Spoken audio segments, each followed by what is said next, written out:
인천공항이 무너집니다. 아니, 터져나가고 있습니다. 전 세계 사람들이 미친 듯이 몰려들고 있습니다.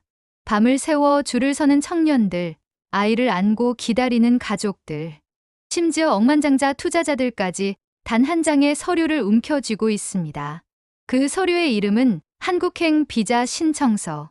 미국과 유럽의 경제가 흔들리고 청년들이 일자리를 잃고 투자자들이 갈 곳을 잃은 지금 세상의 발걸음은 단 한 나라를 향하고 있습니다.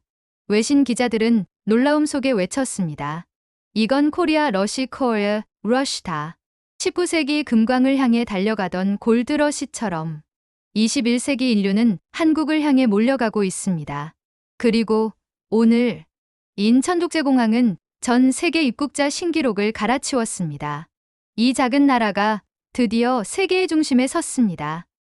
그런데 왜 하필 한국일까요? 그 답을 알게 된다면 여러분도 이 흥분을 막을 수 없을 겁니다. 이번 이야기 끝까지 함께해 주시고 구독과 좋아요로 응원 부탁드립니다.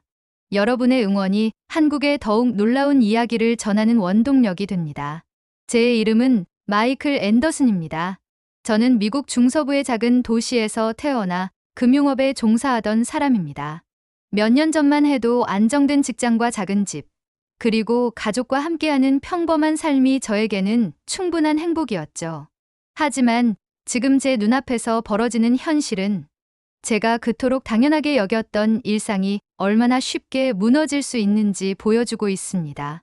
매일 아침 신문을 펼칠 때마다, 그리고 스마트폰 화면에 뜨는 뉴스 속보를 확인할 때마다 심장이 철렁 내려앉습니다. 뉴욕 증시 폭락, 유럽 제조업 10년 만에 최악 침체, 청년 실업률 사상 최고치, 이런 제목들이 끝없이 이어지고 있습니다. 제가 다니던 금융회사는 결국 문을 닫았습니다. 부서장은 우리를 모아놓고 회사를 지탱할 여력이 더는 없다고 말했습니다. 그 목소리는 담담했지만 얼굴에는 절망이 서려 있었습니다. 저는 그날 책상을 정리하며 눈앞이 아득해졌습니다. 같은 날 제 옆자리에서 일하던 동료 사라는 눈물을 멈추지 못했습니다. 우리 앞으로 어떻게 살아가야 하지, 마이클? 그 질문에 저는 아무 대답도 할 수 없었습니다. 실업수당으로는 생활비조차 감당하기 힘들었습니다. 물가는 치솟았고 은행 계좌의 잔고는 줄어들기만 했습니다. 매달 밀려오는 집세 고지서를 받아들고는 한숨만 나왔습니다. 제 아들 리처드는 아직 대학교 2학년이었고 등록금을 마련하기 위해 아르바이트를 시작했지만 그마저도 자리가 줄어드는 상황이었습니다. 딸 제시카는 고등학교를 다니면서 장래희망을 이야기했지만 저는 그 꿈을 어떻게 뒷받침해야 할지 막막했습니다. 저만 그런 게 아니었습니다. 거리를 걸으면 곳곳에 For Sale 간판이 붙어 있었습니다. 한때 북적이던 쇼핑몰은 반쯤 비어 있었고 식당들은 손님이 끊겨 문을 닫았습니다. 제 친구 톰은 작은 공장을 운영했는데 원자재 수급이 끊기고 주문이 줄면서 결국 파산을 선언했습니다. 그는 우리 시대는 끝난 것 같다고 술잔을 기울이며 말했습니다. 그 말이 농담이 아니라 진심임을 저는 알 수 있었습니다. 경제만 흔들린 게 아니었습니다. 사회 전반에 불안이 번졌습니다. 지금까지 안전하다고 여겼던 미국이라는 나라가 마치 거대한 배가 균열을 일으킨 듯 흔들리고 있었습니다. 청년들은 일자리를 찾아 도시를 떠났고 남은 사람들 사이에는 불안과 분노가 쌓여갔습니다. 정치인들은 서로를 비난하기에만 급급했고 시민들은 더 이상 지도자를 신뢰하지 않았습니다. 저는 어느 날 밤 가족들과 함께 저녁을 먹다가 아들의 질문을 받았습니다. 아빠, 우리도 다른 나라로 가면 안 돼요? 뉴스에서 보니까 요즘 한국이 좋다고 하던데. 순간 저는 놀라서 아들을 바라보았습니다. 한국? 솔직히 말해 저는 그 순간까지 한국이라는 나라에 대해 깊이 생각해 본 적이 없었습니다. 그저 전자제품이나 케이팝 같은 단편적인 이미지 정도만 알고 있었죠. 그러나 아들의 눈빛은 진지했습니다. 다들 한국에서 새로운 기회를 찾는다고 해요. 거기서 공부하거나 일하면 미래가 있을지도 몰라요. 처음에는 그냥 청년다운 이상적인 이야기라고 넘겼습니다. 하지만 시간이 갈수록 저 역시 같은 생각을 하게 되었습니다. 정말로 지금 이 나라에서 버티는 것이 옳은 일일까? 저와 제 가족이 살아갈 길은 이곳이 아니라 다른 어딘가에 있는 건 아닐까? 밤마다 뒤척이며 스스로에게 같은 질문을 던졌습니다. 우리는 어디로 가야 할까? 이 물음은 저만의 것이 아니었습니다. 주변을 둘러보면 수많은 사람들이 같은 고민을 하고 있었습니다. SNS에는 이 나라를 떠날 수 있다면 어디로 갈까라는 글이 쏟아졌습니다. 젊은이들은 희망이 있는 곳으로 가야 한다고 말했고, 중년들은 아이들에게만큼은 새로운 미래를 주고 싶다고 했습니다. 심지어 은퇴한 노인들마저 편히 살 수 있는 나라를 찾아야겠다고 이야기했습니다. 세계 전체가 흔들리고 있었습니다. 유럽의 친구에게 전화를 걸어도 상황은 비슷했습니다. 그는 독일에서 자동차 부품 회사를 다녔지만 공장이 문을 닫으면서 하루아침에 실업자가 되었다고 했습니다. 그의 아내는 간호사였는데 병원조차 재정난으로 직원 감축을 시작했다고 했습니다. 마이클, 우리도 한국 비자를 신청하려고 해. 요즘 다들 그렇게 하고 있어. 그 말은 제 마음속에 깊은 울림을 주었습니다. 전 세계가 동시에 불안정해지고 있었습니다. 누구도 확실한 대안을 제시하지 못하는 가운데 사람들은 새로운 땅을 찾아 나서기 시작했습니다. 그 땅이 어딘지 명확히 알지 못해도 본능적으로 살아남을 수 있는 곳을 찾아 헤매고 있었습니다. 그리고 점점 더 많은 이들이 그 답을 한국에서 찾고 있었습니다. 제가 직접 눈으로 확인한 것은 아니었지만 이미 외신 기사와 지인들의 이야기를 통해 한국이라는 나라가 급부상하고 있다는 사실을 알 수 있었습니다. 반도체와 배터리, 조선 같은 산업이 세계를 떠받치고 있었고 K-팝과 드라마는 문화적으로 전 세계를 휩쓸고 있었습니다. 그 모든 이야기는 아직 제겐 멀리 있는 뉴스에 불과했지만 동시에 막연한 희망처럼 다가왔습니다.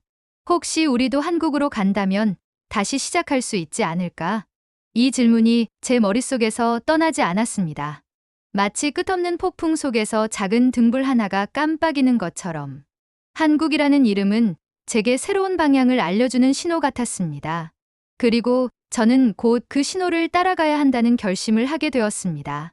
저는 결국 결심을 굳혔습니다. 가족과 함께 한국행 비자를 신청하기로 한 것이죠. 처음엔 단순히 가능할까라는 마음으로 시작했는데 이미 저 같은 사람들은 전 세계에서 줄을 서고 있었습니다. 서울에 있는 한국 대사관 앞 사진이 외신에 실렸습니다. 신문 일면에는 이렇게 적혀 있었습니다. 밤새 늘어선 인파, 한국 비자 신청 폭발. 그 사진 속 풍경은 믿기 어려울 정도였습니다. 추운 겨울밤에도 외국인들이 두꺼운 외투를 껴입고 인도 위에 담요를 깔고 앉아 있었습니다. 줄은 건물을 한 바퀴 둘러 이어졌고 모퉁이를 돌아 또 다른 블록까지 늘어져 있었습니다. 누군가는 텐트를 치고 며칠째 버티고 있었고 누군가는 갓 태어난 아기를 안고서도 줄을 떠나지 않았습니다. 저는 그 장면을 화면으로 보면서도 실감이 나지 않았습니다. 그러나 며칠 뒤 직접 워싱턴 D.C.에 있는 한국 대사관을 찾았을 때 그 광경이 현실로 제 눈앞에 펼쳐졌습니다. 대사관 건물 앞 인도에는 이미 수백 명의 사람들이 길게 늘어서 있었습니다. 줄은 새벽부터 형성되었다고 했습니다. 저는 해가 뜨기도 전에 도착했는데도 제 앞에는 이미 수십 명이 서 있었습니다. 사람들의 손에는 똑같은 서류 봉투가 들려 있었습니다. 그 안에는 한국행 비자 신청서가 있었습니다. 앞줄에 서 있던 한 남자는 저에게 말을 걸었습니다. 당신도 한국 가려고 하시는 건가요? 그는 인도 출신의 젊은 엔지니어라고 했습니다. 실리콘밸리 스타트업에서 일했지만 회사가 문을 닫으면서 길거리에 나앉았다고 했습니다. 저는 한국의 판교에 가고 싶습니다. 거기에는 아직도 기회가 있다고 들었거든요. 한국 기업들은 새로운 기술에 투자하고 있다고요. 그의 눈빛은 절실했습니다. 제 뒤에 서 있던 여성은 두 아이의 손을 잡고 있었습니다. 그녀는 프랑스에서 왔다고 했습니다. 남편은 이미 한국에서 일자리를 구했는데 가족을 합류시키기 위해 비자를 신청하려고 한다고 했습니다. 한국은 의료도 안전하고 아이 교육 환경도 좋다고 들었어요. 프랑스에서는 그런 안정을 더는 기대하기 어렵거든요. 그녀의 목소리는 떨렸지만 그 안에는 확신이 있었습니다. 줄은 시간이 지날수록 더 길어졌습니다. 누군가는 기타를 들고 와 노래를 부르며 지루한 시간을 견뎠고, 또 누군가는 도시락을 나눠주며 함께 버텼습니다. 하지만 대부분의 얼굴에는 긴장과 간절함이 가득했습니다. 비자를 얻느냐 못 얻느냐가 단순히 여행이 아니라 인생의 방향을 결정하는 문제였으니까요. 기자들도 현장에 몰려 있었습니다. 카메라를 들이대며 외국인들에게 질문을 쏟아냈습니다. 왜 한국으로 가려 하십니까? 한국에 무엇을 기대하십니까? 사람들은 제각각의 답을 했습니다. 안정된 일자리, 아이의 미래, 혁신적인 산업, 안전한 사회. 짧지만 힘 있는 대답들이었습니다. 줄에서 만난 어느 중년 남성은 저와 비슷한 상황이었습니다. 그는 미국 중소기업에서 일했지만 해고되었고, 남은 것은 가족과 불확실한 미래뿐이었습니다. 저는 한국이 마지막 희망이라고 생각합니다. 다른 나라는 이미 너무 불안정하거든요. 그 말에 저는 고개를 끄덕였습니다. 정말 그렇다고 느꼈으니까요. 시간이 흐르며 줄은 더 늘어났고, 대사관 직원들이 질서를 유지하기 위해 바쁘게 움직였습니다. 경찰까지 나와 통제를 했습니다.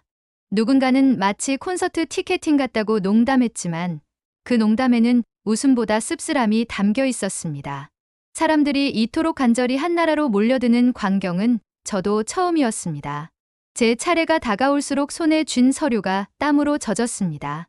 심장이 두근거렸습니다. 창구에 서 있는 순간 저는 속으로 기도했습니다. 제발 우리 가족에게 새로운 기회를 허락해 주십시오. 그 순간 저는 깨달았습니다. 이 줄은 단순한 대기줄이 아니었습니다. 이것은 새로운 세상을 향한 문 앞에서 각자의 인생을 걸고 서 있는 줄이었습니다. 사람들은 모두 같은 마음이었습니다. 우리는 살고 싶다. 우리는 미래를 원한다. 그리고 그 미래는 한국에 있다. 외신 기자들은 이 상황을 두고 새로운 단어를 만들었습니다. 코리아, 러시, 코리아, 러시.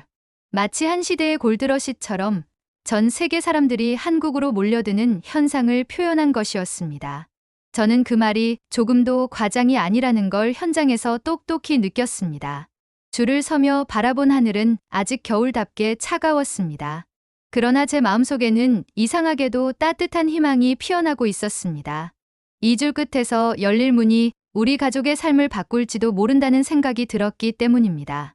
비자 신청을 마친 뒤 저는 며칠 동안 한국에 대한 기사를 샅샅이 찾아보았습니다. 처음에는 단순한 호기심이었지만 읽으면 읽을수록 놀라움이 커졌습니다. 한국이라는 나라가 어떻게 전 세계의 주목을 받게 되었는지 그 이유가 하나둘 드러나기 시작했기 때문입니다. 가장 먼저 눈에 들어온 것은 반도체였습니다. 삼성과 SK가 만든 칩이 없으면 전 세계의 스마트폰과 컴퓨터, 자동차까지 멈춰선다는 분석이 이어졌습니다. 실제로 제 아들이 쓰던 노트북도, 제 아내가 쓰던 스마트폰도 그 안에는 한국에서 만든 메모리 반도체가 들어있었습니다. 이 작은 나라가 사실상 세계의 전자산업을 떠받치고 있다는 사실이 충격적이었습니다. 한 경제 전문가는 방송에서 이렇게 말했습니다. 지금의 세계는 한국 반도체 없이는 단 하루도 버틸 수 없습니다. 미국도, 유럽도, 중국도 모두 한국에 의존하고 있습니다. 그 말은 저 같은 평범한 사람에게도 단번에 이해될 만큼 역료했습니다. 왜 사람들이 한국으로 몰려드는지 이유가 분명했습니다. 반도체만이 아니었습니다. 한국의 배터리 산업은 전기차 시대의 심장을 만들고 있었습니다. 전 세계 전기차 기업들이 한국 배터리를 채택하고 있었고, 심지어 미국과 유럽의 거대 기업들조차 한국 기업과 협력하지 않으면 경쟁에서 살아남을 수 없다는 분석이 쏟아졌습니다. 저는 신문에서 이런 기사를 읽었습니다. 미국 전기차 기업, 한국 배터리 공급 없이는 생산 절반 중단 위기. 그 순간 저는 깨달았습니다. 앞으로의 시대는 에너지 전환의 시대이고 한국은 그 중심에 서 있다는 사실을요. 조선 산업도 마찬가지였습니다. 한국의 조선소들은 세계에서 가장 앞선 기술력으로 LNG 운반선과 초대형 선박을 건조하고 있었습니다. 유럽의 조선사들이 줄줄이 도산하는 사이 한국은 오히려 수주를 독식하다시피 했습니다. 세계 바다를 움직이는 건 한국의 조선소다. 이런 기사를 읽을 때마다 저는 눈앞이 환해지는 느낌을 받았습니다. 경제적 지표만 본다면 한국은 명백히 기회의 땅이었습니다. 기업들은 안정된 고용을 제공했고 기술력은 전 세계가 인정했습니다. 저는 기사 속에서 판교 스타트업 밸리에 대한 이야기를 접했습니다. 수많은 청년들이 모여 창업을 하고 그 아이디어가 세계 시장으로 뻗어나간다는 내용이었습니다. 실리콘밸리가 무너져가는 동안 한국의 스타트업 밸리는 활기를 띠고 있었습니다. 이 역설적인 상황은 저에게 큰 충격을 주었습니다. 저는 어느 날 유튜브에서 한국 기업을 다룬 다큐멘터리를 보게 되었습니다. 한 젊은 엔지니어가 나와 이렇게 말했습니다. 한국에서는 노력하면 기회를 얻을 수 있습니다. 실패해도 다시 일어설 수 있는 환경이 마련되어 있어요. 그 말은 저의 가슴을 뜨겁게 만들었습니다. 제가 살던 나라에서는 이미 실패한 사람에게 두 번째 기회는 거의 주어지지 않았습니다. 그러나 한국에서는 실패조차 성장의 과정으로 여겨지는 듯 했습니다. 외국 투자자들도 같은 말을 했습니다. 그들은 인터뷰에서 한국의 공장을 세워야 살아남는다고 강조했습니다. 한 유럽 투자자는 다른 나라에서 투자하면 손실만 본다. 한국에 투자해야 미래가 있다고 단언했습니다. 그 확신에 찬 목소리를 듣는 순간 저 역시 한국을 향한 마음이 더욱 단단해졌습니다. 가장 감동적인 것은 한국 기업들이 기술만 추구하는 것이 아니라 사람을 중시한다는 사실이었습니다. 어떤 다큐멘터리에서는 한국의 한 중견기업을 소개했는데 직원들이 정년까지 안정적으로 일하며 가족 같은 분위기 속에서 성장하는 모습이 담겨 있었습니다. 직원 인터뷰에서 이런 말이 나왔습니다. 회사가 우리를 믿어주니까 우리도 회사를 위해 최선을 다합니다. 이 말은 단순한 미사여구가 아니라 현실이었습니다. 제가 다니던 회사에서는 사람을 단순한 숫자로만 취급했는데 한국에서는 달랐습니다. 저는 점점 더 확신했습니다. 이 나라는 단순히 일자리를 주는 곳이 아니라 미래를 설계할 수 있는 곳이다. 이 확신은 제 아들에게도 전했습니다. 리처드는 제 말을 듣고 눈을 반짝였습니다. 아빠, 한국에 가서 공부하고 싶어요. 거기선 내가 하고 싶은 걸 해도 인정받을 수 있을 것 같아요. 아들의 그 눈빛은 제 마음을 더욱 굳게 만들어 주었습니다. 물론 모든 것이 장밋빛일 수는 없을 것입니다. 하지만 확실한 건 한국은 지금 세계에서 가장 역동적으로 움직이고 있다는 점이었습니다. 저는 더 이상 주저할 수 없었습니다. 흔들리는 세계 속에서 유일하게 중심을 잡고 있는 나라, 그곳이 바로 한국이었습니다. 경제에 대한 자료들을 살펴보던 저는 곧 또 다른 사실을 깨닫게 되었습니다. 사람들이 한국으로 몰려드는 이유는 단순히 돈과 일자리 때문만이 아니었습니다. 그 밑바탕에는 한국 문화가 있었습니다. 제 딸 제시카는 평소에 음악을 좋아했는데 어느 날 제게 방으로 불러서 영상을 보여주었습니다. 그 영상은 BTS의 공연 장면이었습니다. 수만 명의 관중이 한 목소리로 노래를 따라 부르는 장면은 정말 장관이었습니다. 제시카는 화면을 보며 말했습니다. 아빠, 저 사람들은 음악을 넘어서 희망을 전하는 것 같아요. 나도 저런 나라에서 살고 싶어요. 처음엔 그저 젊은 세대의 취향이라고 생각했습니다. 하지만 시간이 지나며 알게 되었습니다. 이 음악이 단순한 취향이 아니라 세계 젊은이들에게 꿈과 용기를 주고 있다는 사실을요. 한국의 아이돌은 단순히 노래를 부르는 가수가 아니라 새로운 세대를 대표하는 상징이었습니다. 음악만이 아니었습니다. 드라마와 영화 역시 전 세계 사람들의 삶에 스며들고 있었습니다. 저는 어느 날 넷플릭스를 보다가 오징어 게임을 시청했습니다. 처음에는 호기심으로 틀었는데 금세 몰입해 끝까지 보게 되었습니다. 긴장감 넘치는 줄거리, 인간의 욕망을 파고드는 대사, 그리고 한국적인 정서가 담긴 장면들. 저는 마지막 에피소드를 보고 나서 깊은 생각에 잠겼습니다. 이야기를 이렇게 강렬하게 풀어낼 수 있다니 이건 단순한 드라마가 아니구나. 전 세계 수많은 사람들이 저와 같은 충격을 받았을 것입니다. 그 증거로 온라인 커뮤니티에는 한국 드라마 촬영지를 찾아가고 싶다는 글이 넘쳐났습니다. 젊은이들은 한국에서 살며 드라마 속 장면 같은 삶을 경험해보고 싶다고 말했습니다. 저는 그 글들을 읽으며 놀라움과 동시에 희망을 느꼈습니다. 문화가 이렇게까지 사람들의 마음을 움직이고 나아가 그들의 발걸음까지 이끌 수 있다는 사실이 믿기지 않았습니다. 한국 음식 또한 빠질 수 없었습니다. 제가 살던 도시에도 한국 음식점이 몇 군데 있었는데 항상 사람들이 북적였습니다. 특히 제 아내는 한국 음식을 무척 좋아했습니다. 김치, 불고기, 비빔밥 이렇게 건강하고 맛있는 음식은 흔치 않아요. 아내가 말할 때마다 저는 웃으며 고개를 끄덕였지만 이제는 그 말이 단순한 미식 경험이 아니라 더 큰 의미를 갖고 있음을 알게 되었습니다. 한국 음식은 단순히 한 끼 식사가 아니라 사람들을 한국의 문화와 삶 속으로 끌어들이는 힘이 있었습니다. K-뷰티 역시 놀라운 현상이었습니다. 딸 제시카는 한국 화장품 브랜드의 제품을 모으기 시작했습니다. 아빠, 한국 화장품은 품질도 좋고 가격도 합리적이에요.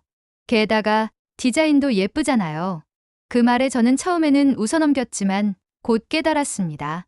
이 작은 화장품 하나가 단순한 소비재가 아니라 한국을 경험하는 창구가 되고 있다는 사실을요. 이 제품을 쓰는 순간 사람들은 한국을 느끼고 한국을 꿈꾸게 되는 것이었습니다. 저는 어느 날 한 다큐멘터리에서 외국인 청년들의 인터뷰를 보았습니다. 한 브라질 청년은 말했습니다. 저는 BTS의 노래를 들으며 한국어를 배우기 시작했어요. 이제는 한국에서 공부하고 싶습니다. 또 다른 독일 여성은 이렇게 말했습니다.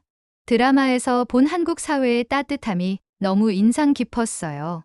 한국에서 살아보고 싶다는 꿈이 생겼습니다.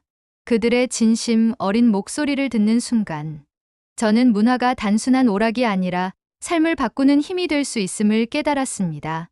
저 역시 점점 한국을 단순한 목적지가 아니라 새로운 삶의 무대로 인식하기 시작했습니다. 경제가 준 확신 위에 문화가 만든 매력까지 더해지자 제 마음은 완전히 한국을 향하게 되었습니다. 아내 역시 말했습니다. 여보, 만약 우리가 한국에 간다면 단순히 일자리를 찾는 것뿐만 아니라 삶 전체가 달라질 수 있을 것 같아요. 그 말에 저는 고개를 끄덕였습니다. 그녀의 말처럼 한국은 단순히 먹고 사는 문제를 해결하는 곳이 아니라 꿈을 꾸고 실현할 수 있는 곳이었습니다. 줄곧 불안과 절망 속에서 살아오던 저희 가족에게 한국은 새로운 희망이자 기회의 땅으로 다가왔습니다. 경제가 우리에게 길을 보여주었다면 문화는 우리 마음을 끌어당겼습니다. 그리고 그 두 가지가 합쳐져 우리는 이제 확신을 갖게 되었습니다. 우리가 가야 할 곳은 바로 한국이다. 저와 가족이 한국행을 준비하며 설레던 그때 예상치 못한 소식들이 들려오기 시작했습니다. 언론과 온라인 커뮤니티에서 한국의 급부상을 두고 갖가지 의심과 비난이 쏟아지고 있었습니다. 저건 거품일 뿐이다. 한국이 오래갈 리 없다. 그저 일시적인 열풍이다. 저는 처음에 이런 기사들을 보고 당황했습니다. 정말 한국이 단순히 잠깐 반짝하는 현상에 불과한 걸까? 저와 같은 수많은 사람들이 줄을 서서 비자를 신청하고 있는 이 상황이 과연 환상에 불과한 것일까? 특히 미국의 한 정치인은 연설에서 노골적으로 한국을 언급했습니다. 우리 청년들이 일자리를 잃고 있는 이유는 한국 때문이다.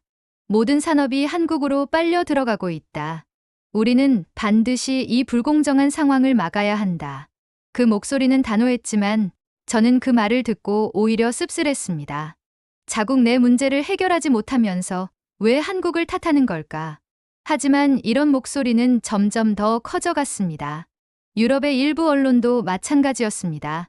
신문의 사설에는 이런 문장이 적혀 있었습니다. 한국은 신기루다. 곧 현실의 벽에 부딪히면 무너질 것이다. 저는 그 문장을 읽으며 분노가 치밀었습니다. 하지만 동시에 마음 한구석에 작은 불안이 고개를 드는 것도 사실이었습니다. 혹시 정말 저 말이 맞는 걸까? 그럴 때마다 저는 실제로 한국을 다녀온 사람들의 이야기를 떠올렸습니다. 워싱턴 대사관 줄에서 만난 인도 엔지니어, 한국에 이미 들어가 있는 프랑스 남편의 이야기, 온라인에서 접한 외국인 청년들의 인터뷰. 그 모든 목소리는 정반대였습니다. 그들은 한결같이 한국에서 진짜를 보았다고 말했습니다. 기회의 땅이 여기 있다. 삶의 질이 다르다. 미래는 한국에 있다. 저는 마음속으로 다짐했습니다. 아직 직접 확인하지 못했으니 흔들릴 수도 있다. 하지만 직접 가서 확인하면 답은 분명해질 것이다. 그러던 어느 날 회사 동료였던 톰이 제게 전화를 걸어왔습니다. 마이클, 너 아직 한국 준비하는 거 맞아? 그래, 서류 접수는 끝났어. 결과를 기다리는 중이야. 솔직히 난 좀 걱정돼. 신문에서 보니까 한국 경제가 버블이라는 말이 많더라고. 괜히 거기 가서 실패하면 어쩌려고 그래? 저는 순간 말문이 막혔습니다. 톰의 걱정이 이해되지 않는 건 아니었습니다. 하지만 저는 조용히 대답했습니다. 톰, 난 거품이 아니라 기회를 보고 있어. 한국이 보여주는 건 단순한 숫자가 아니라 삶이야. 난 내 가족에게 더 나은 미래를 주고 싶어. 그게 전부야. 전화를 끊고 나서도 마음이 복잡했습니다. 하지만 동시에 결심이 더 굳어지는 걸 느꼈습니다. 의심과 비난은 결국 바깥에서만 울려 퍼지는 소리일 뿐, 실제 한국에서 살아가는 사람들의 목소리와는 달랐습니다. 그때부터 저는 일부러 외국 언론이 쏟아내는 비난을 차분히 모니터링했습니다. 그리고 그 안에서 공통된 패턴을 발견했습니다. 그것은 바로 두려움이었습니다. 한국의 성공을 인정하면 결국 자기 나라의 실패를 인정해야 한다는 두려움. 그 두려움이 거품, 임시 열풍이라는 단어로 포장되어 쏟아지고 있었던 것입니다. 저는 아내와 이 이야기를 나누었습니다. 여보, 사람들은 한국이 거품이라고 말해. 하지만 난 오히려 그게 한국이 진짜라는 증거 같아. 아내는 고개를 끄덕이며 말했습니다. 맞아요. 사람들이 두려워한다는 건 그만큼 한국이 빠르게 성장하고 있다는 뜻이잖아요. 우리 눈으로 직접 확인하면 되죠. 그날 밤 저는 잠을 이루지 못했습니다. 창밖에는 차가운 바람이 불고 있었지만 제 마음은 오히려 뜨거웠습니다. 의심과 비난 속에서도 한국이라는 이름은 더욱 선명하게 다가왔습니다. 마치 폭풍 속에서 더욱 또렷하게 빛나는 등대처럼 한국은 제게 길을 알려주고 있었습니다. 저는 확신했습니다.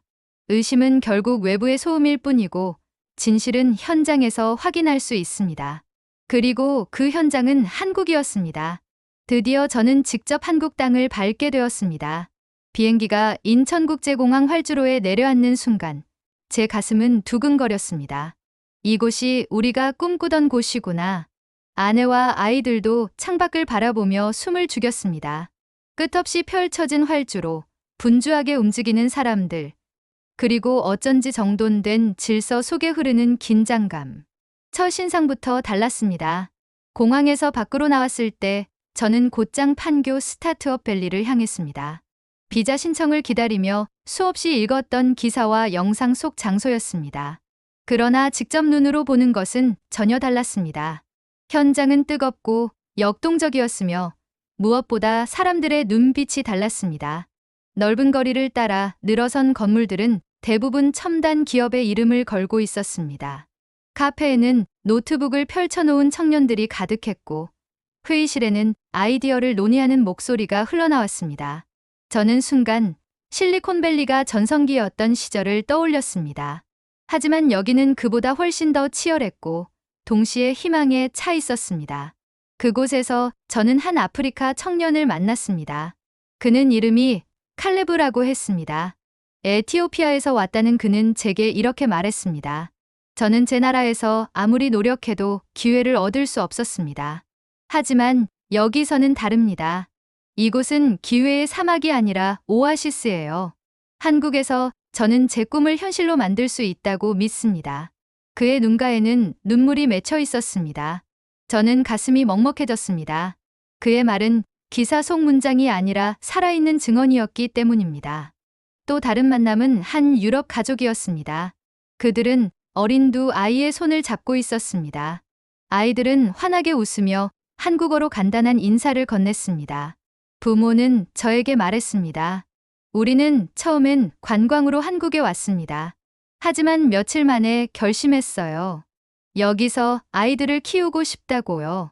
의료와 치안, 교육, 모든 것이 안정적이고 믿을 수 있습니다. 그 부부의 얼굴에는 확신이 가득했습니다. 그 순간 저는 문화로 왔다가 삶 전체를 이끌리게 되는구나라는 말을 온몸으로 실감했습니다. 저 역시 놀라운 경험을 했습니다. 숙소 근처의 편의점에 들어갔는데 계산대에 있던 젊은 직원이 미소를 지으며 인사를 했습니다. 그의 태도는 형식적이지 않았습니다. 외국인인 저를 낯설어하지 않고 따뜻하게 대해주었습니다. 단순한 인사였지만 그 안에는 한국 사회의 분위기가 담겨 있었습니다. 이 나라에서는 타인조차 존중받는구나. 저는 그 짧은 순간에도 안도감을 느꼈습니다. 며칠 뒤 저는 우연히 한국 병원을 방문할 일이 있었습니다. 아내가 가벼운 감기에 걸려 진료를 받게 되었는데 진료 절차가 얼마나 체계적이고 신속한지 놀라웠습니다. 의사는 친절했고 진료비는 생각보다 저렴했습니다. 아내는 진료를 마치고 나오며 말했습니다. 여보, 여기서라면 정말 마음 놓고 지낼 수 있겠어요. 그 말에 저는 깊이 고개를 끄덕였습니다. 거리를 걸을 때마다 저는 더 확신했습니다.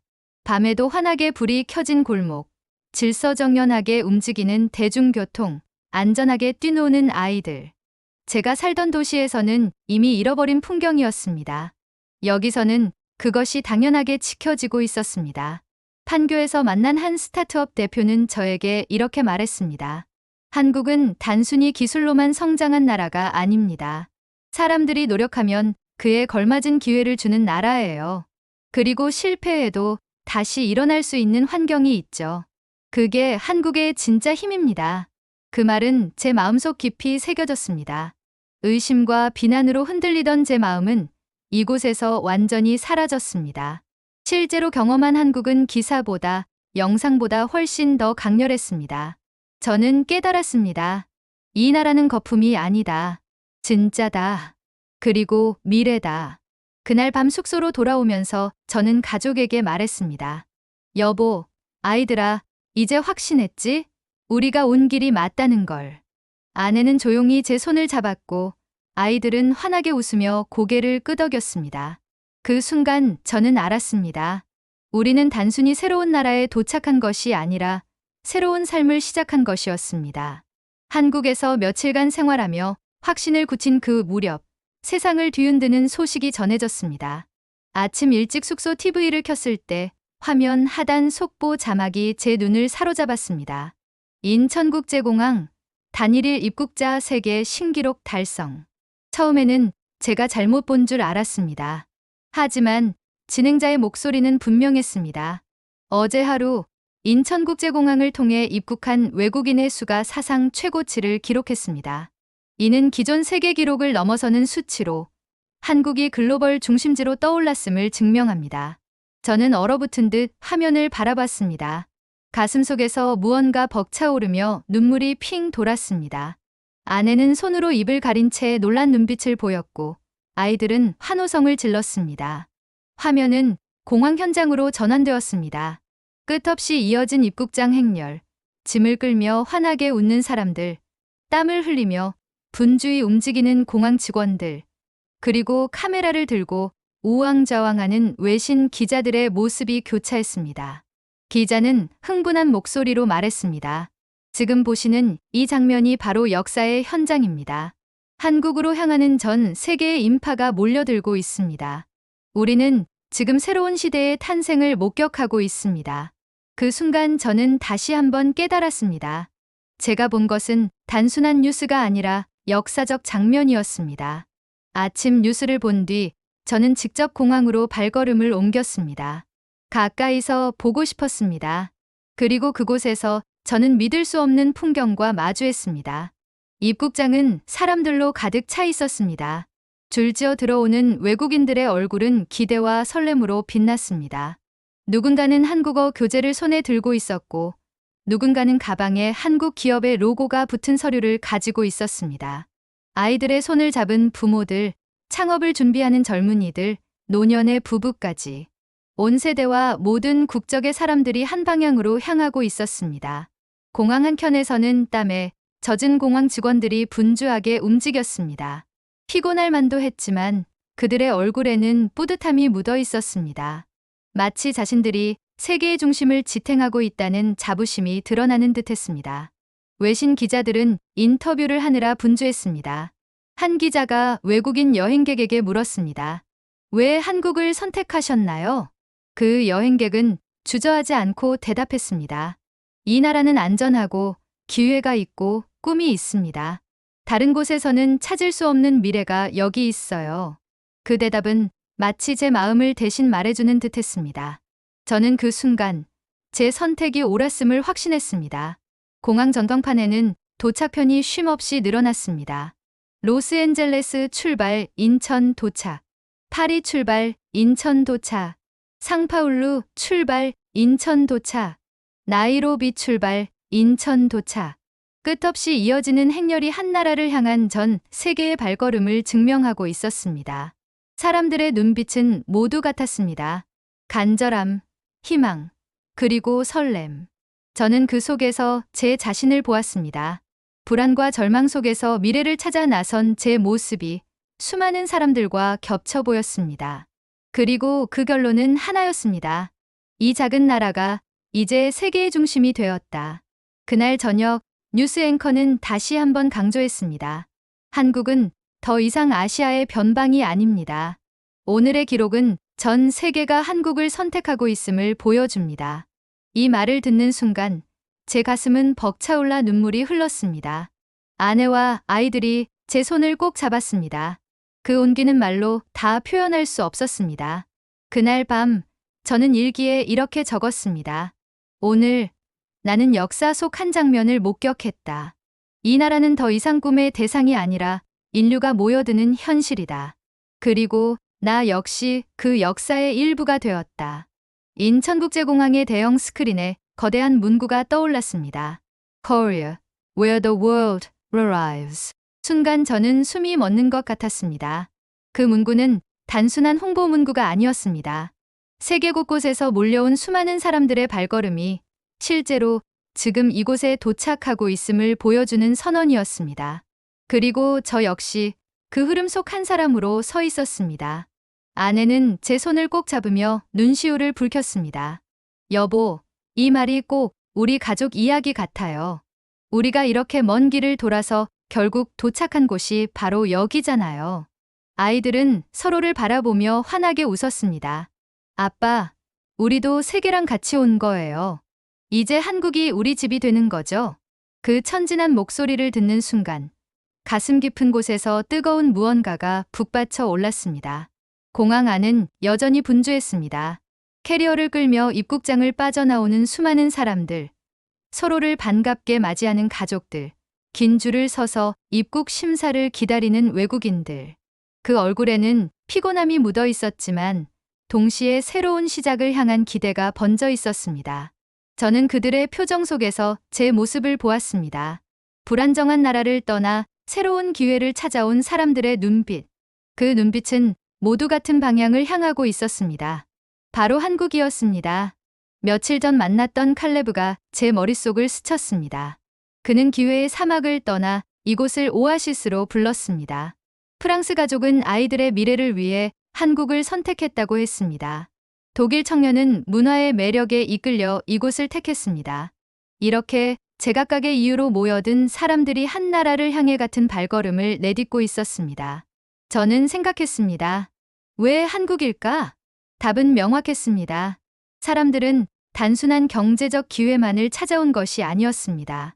안전과 존중, 안정된 삶의 기반, 그리고 꿈을 키울 수 있는 가능성. 이 모든 것이 한국에 있었기 때문입니다. 그날 저녁 공항 인근 카페에서 잠시 쉬고 있을 때였습니다. 옆자리에서 만난 한 남자가 제게 말을 걸었습니다. 혹시 당신도 한국에 새로 오신 건가요? 그는 남미 출신으로 가족과 함께 이곳에 도착했다고 했습니다. 저는 한국이야말로 마지막 희망이라고 믿습니다. 다른 곳에서는 두려움뿐이었는데 이곳에 오니 마음이 놓입니다. 그의 목소리는 떨렸지만 그 안에는 확고한 결심이 담겨 있었습니다.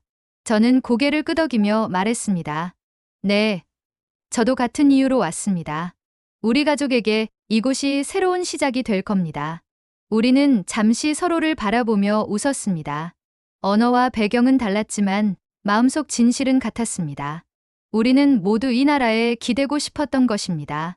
한국이 보여준 가능성, 한국이 증명한 힘, 한국이 전해준 희망. 그것이 우리를 이끌었습니다. 저는 다시 한번 공항 전광판을 바라보았습니다. 영문 문구가 제 마음속에서는 한국어로 바뀌어 읽혔습니다. 세상이 모여드는 곳, 한국. 세계가 도착하는 곳, 바로 한국.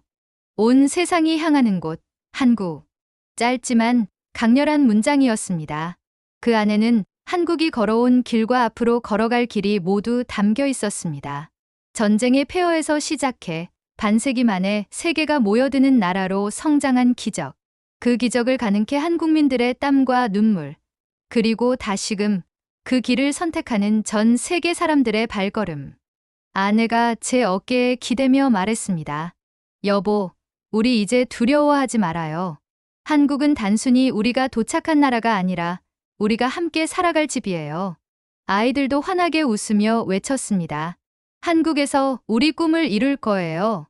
저는 두 팔로 가족을 끌어안으며 속으로 다짐했습니다.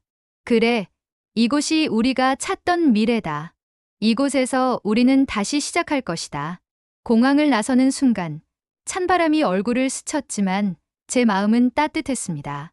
세상이 흔들리는 시대 속에서 한국은 저와 우리 가족에게 새로운 길을 내주었습니다. 그리고 이제 저는 확신합니다. 세상이 모여드는 곳, 한국. 그리고 나의 새로운 삶도 여기서 시작된다. 이야기를 들으면서 가슴이 뛰셨다면 구독과 좋아요로 함께해 주세요. 여러분의 응원이 대한민국의 또 다른 이야기를 이어가는 원동력이 됩니다. 시청해 주셔서 감사합니다.